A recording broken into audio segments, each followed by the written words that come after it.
நடிகை சமந்தா தெலுங்கில் வினை தாண்டி வருவாயா படத்தின் ரீமேக்கில் நடித்துக் கொண்டிருந்த போது அப்படத்தில் அவருக்கு ஜோடியாக நடித்த நாக சைத்தன்யாவுடன் காதல் ஏற்பட்டது. அதாவது இருவரும் ஆரம்பத்தில் காதலிக்க தொடங்கினர். பிறகு இரு வீட்டார் சம்மதத்துடன் நாக சைத்தன்யா மற்றும் சமந்தா கடந்த 2017ஆம் ஆண்டு கோவாவில் வைத்து திருமணம் பிரம்மாண்டமாக நடைபெற்றது. இந்நிலையில் இருவருக்கிடையே கருத்து வேறுபாட்டால் கடந்த 2021ஆம் ஆண்டு இருவருமே மனம் ஒத்து விவாகரத்து செய்துவிட்டனர். இந்த பிரிவுக்கு பிறகு நாக சைத்தன்யா துலிபாலாவை கடந்த வருடம் 2வது திருமணம் ஹைதராபாத்தில் பிரம்மாண்டமாக செய்து கொண்டார். அந்த சமயத்தில் சமந்தாவின் ரசிகர்கள் நாக சைத்தன்யாவை கடுமையாக விமர்சித்து வந்தனர். அதற்கு நாக சைத்தன்யா வருத்தம் தெரிவித்திருந்தார். மேலும் அவர்கள் சமூக வலைதளத்தில் பதிவிடும் பதிவுகளிலும் அவர்களை கொட்டி தீர்த்தனர். இந்த நிலையில் இதுவரைக்கும் சிங்கிளாக இருந்த சமந்தா 2வது திருமணம் செய்திருக்கிறார். அதாவது புகழ்பெற்ற இயக்குனர் ராஜ் நிடிமோர் மற்றும் சமந்தா காதல் உறவில் இருப்பதாக கடந்த சில மாதங்களாக கிசுகிசுக்கப்பட்டு வந்த நிலையில் தற்போது இந்த செய்தி அடுத்த கட்டத்தை எட்டியுள்ளது.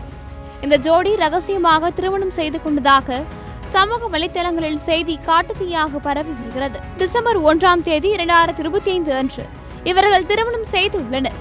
ஆன்மீகத்தில் அதிக நாட்டம் கொண்ட சமந்தா கோயம்புத்தூரில் உள்ள புகழ்பெற்ற ஈஷா யோகா மையத்தில் திருமணம் செய்து கொண்டுள்ளார். ஆனால் இது குறித்து சமந்தா அவரது சமூக வலைதள பக்கத்தில் பதிவு ஒன்றை பதிவிட்டுள்ளார்.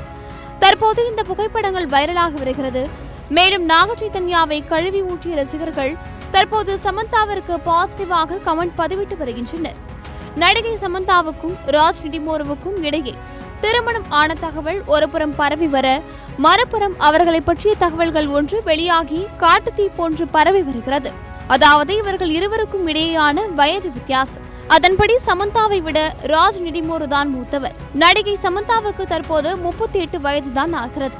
ஆனால் ராஜ் நிடிமோருவுக்கு தற்போது 46 வயது ஆகிறது. இருவருக்கும் இடையே 8 வயது வித்தியாசம் இருக்கிறது. மேலும் அதே நேரத்தில் சமந்தா மற்றும் நாக சைத்தன்யா இருவருடைய 2வது திருமணத்திலும் ஒரே ஒற்றுமை இருக்கிறது. அது என்னவென்றால் இருவருக்கும் டிசம்பர் மாதத்தில் தான் திருமணம் நடந்திருக்கிறது. அதாவது டிசம்பர் 1ஆம் தேதியன்று சமந்தா திருமணம் செய்திருக்கிறார். அதே போல நாக சைத்தன்யாவிற்கு கடந்த வருடத்தில் டிசம்பர் 4ஆம் தேதி திருமணம் நடைபெற்றிருக்கிறது. நாக சைத்தன்யாவை வெறுப்பு ஏற்றுவதற்காக இந்த தேதியை தேர்வு செய்தாரா என்று நெட்டிசன்கள் கேள்வி எழுப்பி வருகின்றனர்.